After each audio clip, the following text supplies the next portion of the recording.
Do'stlar, biz topik mavzularini o'tishda davom etamiz. Eslatib o'taman, biz Solti Hangugo 1A kitobidan darslarda bu mavzular o'tib boryapmiz. Asosan topik 1 boshlang'ich darajaga mo'ljallangan mavzular.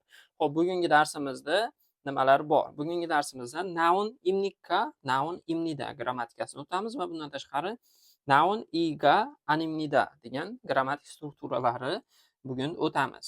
Xo'p, demak boshladik. Birinchi noun imnika, noun imnida. Bu nima degani? Noun imnika degani noun o'sha ot so'z turkumi. Nounni o'rnida bir qanaqadir ot kelishi mumkin, bir shaxsni nimasi kelishi mumkin yoki kasbni nomi kelishi mumkin.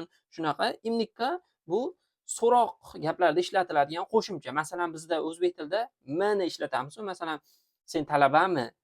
Talabamisan yoki o'sha bu arzonmi? Bu qimmatmi? O'sha m bor, o'zimizda so'roq gaplar yasashda ishlatiladigan. Ana shu mni tarjimasi deb olsanglar bo'laveradi. Ya'ni imlikka kelsa, bu demak so'roq gap ekan deb bilib olsanglar bo'laveradi. Xo'p, demak, endi noun imnida nima deydigan bo'lsanglar, bu o'sha so'roq gapni javobi sifatida ishlatilgan struktura. Noun o'sha aytib o'tgandek, bir shaxs bo'lishi mumkin, narsa bo'lishi mumkin. Noun imnida, ya'ni mana bunaqa man yoki mana bunaqadir degan holatda ishlatiladi. Demak, so'roq gapga javob berishda ishlatilar ekan. Xo'p, mana bu yerda ham qisqacha qilib qoidalarni aytib o'tganman. Noun imnika strukturasi savol berishda ishlatiladi. Noun imnida esa ana shu savolga pozitiv javob berishda ishlatiladi. Ana shu joyiga e'tibor beramiz. Pozitiv, ya'ni nima desa bo'ladi? Inkor emas, pozitiv ma'noda javob berishda ishlatiladi. Xo'p, endi misollarni ko'radigan bo'lsak, Steven'in Haksing imnika, ya'ni Steven degani bu yerda ism. Steven Haksingmi, ya'ni talabami? Yoki Stevenga to'g'ridan-to'g'ri savol berayotganligi uchun yana ham yaxshiroq tarjima qiladigan bo'lsak, Steven talabamisiz degan ma'noda savol beryapti. Endi Steven javob beryapti. Ne Haksing imnida. Ha, talabaman deb javob beryapti. Demak, bu yerda ko'rishimiz mumkinki, imnikka so'zi Haksingni oldiga qo'shilyapti va gapga so'roq ma'nosini beryapti. Ya'ni o'sha talabamisiz degan gap degan qo'shimchani qo'shib beryapti.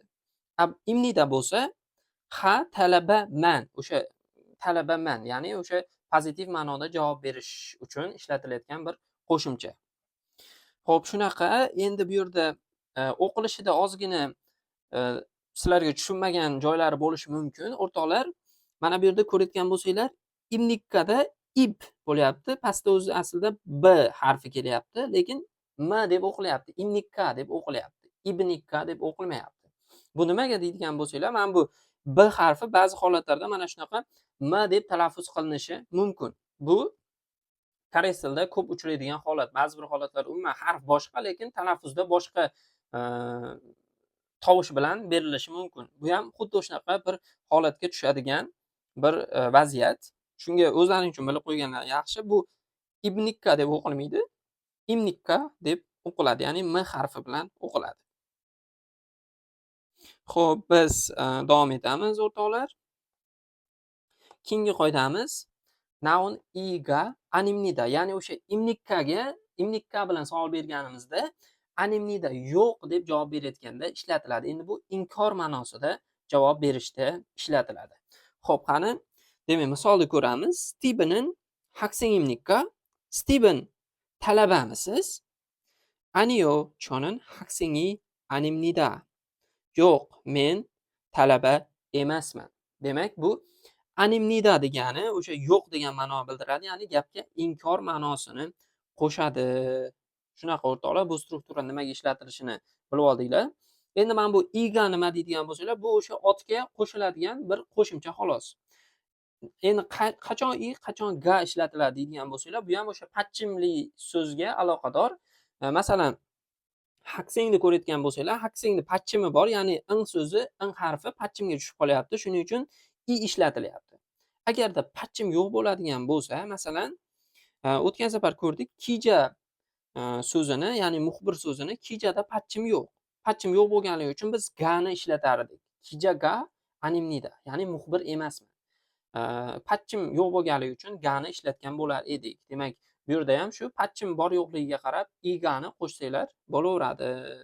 Shunaqa gaplar, o'rtoqlar.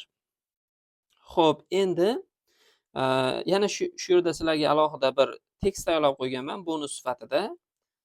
Sizlar bilan birgalikda mana shuni ko'rib chiqamiz. O'rtoqlar, mana ana shu hozirgi o'tgan grammatik qoidalarimizni o'z ichiga olgan bir tekst. Shuni hozir sizlar bilan ko'rib tarjima qilib chiqamiz. Birinchidan Michael gapiryapti. Michael bilan Kelly ikkalasi bir-biri suhbat qilyapti. Michael gapiryapti. "Yorobun, mannaso pangapsimnida." Bu yerda yorobun degani ko'pchilikka murojaat qilayotganda ishlatiladi. Qadrdonlar, do'stlar degan ma'noda tarjima qilsak bo'laveradi. Qadrdonlar, do'stlar, mannaso pangapsimnida. Ya'ni tanishganimdan xursandman. Chonin Michael'imnida. Men Michaelman. Men Michaelman deyapti. Xo'p, bu ham o'tgan safar o'tgan grammatikamiz. Chonin cho bo'lganligi uchun, patchim yo'q bo'lgani uchun nin qo'shilyapti. Michael imnida, ya'ni men, Michaelman, man degan qo'shimchaga ketadi deb aytgan edik imnidani o'tgan safar. Xo'p, endi Kelly nima deyapti? "Annyeonghaseyo. Michael shinin mi국 사람입니까?" "Annyeonghaseyo" deyapti. Demak, Michaelga aytyapti. "Yaxshimisiz?" yoki "Assalomu alaykum" deyapti. Michael shi mi국 사람입니까? Demak, o'sha migukni Amerika, USA, Amerika odamimisiz yoki amerikalikmisiz deyapti. Miguk degani demak Amerika degani ekan, o'rtoqlar. Amerikalikmisiz deyapti. Imnikkani biz aytdik, so'roq gaplarda ishlatiladi, so'roq berish uchun ishlatiladi. Yana bitta narsani aytib o'tishim kerak. Imnikka juda ham rasmiy holatlarda ishlatiladi. Imnikka. Xo'p, agarda oddiyroq holat bo'ladigan bo'lsa, shunchaki yeyoni o'zini qo'shib qo'ysak ham bo'laveradi. Masalan, saramiyeyo deb turib sal oxirida intonatsiyani ko'tarib qo'ysak, so'roq gapga aylanib ketaveradi. Masalan, Michael shini migu saramiyeyo desak, Michael shi amerikalikmisiz degan gapga to'g'ri kelaveradi. Faqat farqi mana bu saramiyeyo bilan imnikka juda ham rasmiy bo'lgan holatlarda ishlatiladi. Xo'p, endi davom etamiz. Michael gapiryapti, javob beryapti. "Aniyo, yo'q. Chonim miguk sarami animnida." Men miguk saram emasman, ya'ni amerikalik odam emasman, amerikalik emasman deyapti. Yana o'sha strukturamiz ishlayapti bu yerda. Saram so'zi bu yerda patchim bo'lganligi uchun i ni ishlatyapmiz. Agar patchim yo'q bo'lganda ga ni ishlatgan bo'lardik. Sarami animnida. Men miguk, ya'ni amerikalik odam emasman, amerikalik emasman deb tarjima qilsak bo'laveradi. Chunguk saramimnida. Ya'ni xitoylik odamman, xitoylikman deb aytsak tarjimasi to'g'ri kelaveradi. Xo'p, Michaelda ismi xitoycha emas, lekin o'zi xitoylik ekan, mayli, bo'laveradi. Kitobda to'g'ri kelaveradi hammasi. Endi Kelly yana gapiryapti. "A ne, chigobin moshimnikka?" Ha, demak o'sha oddiy qilib aytganda, tushundim men seni. Demak, xitoyliksan ekan deyapti-da.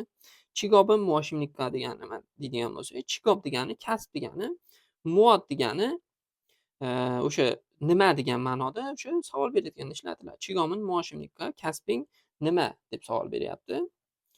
Xo'p, endi Michael javob beryapti. Kija imnida. Ya'ni muxbirman deyapti. Kija imnida, muxbirman. Endi buni yana qanday qilib yozsak bo'lardi degan bo'lsak, oddiy o'zimizni yeyo bilan ham yozsak bo'lardi. Kija yeyo desak ham to'g'ri bo'laveradi. Faqat bu sal norasmiyroq holatda ishlatiladi. Kija yeyo, ya'ni muxbirman. Xo'p, o'rtoqlar, menimcha bugungi grammatik qoidalar ham tushunarli bo'ldi deb o'ylayman. Sizlarga foydali bo'lgan bo'lsa, har doimgidek kanalga like bosib qo'yinglar. Agarda obuna bo'lmasdan ko'rayotganlar bo'lsa, obuna bo'lib qo'yinglar va bundan tashqari Ulug'bek Mahmudov o'z Telegram kanaliga o'tib, u yerga ham obuna bo'lib qo'yinglar.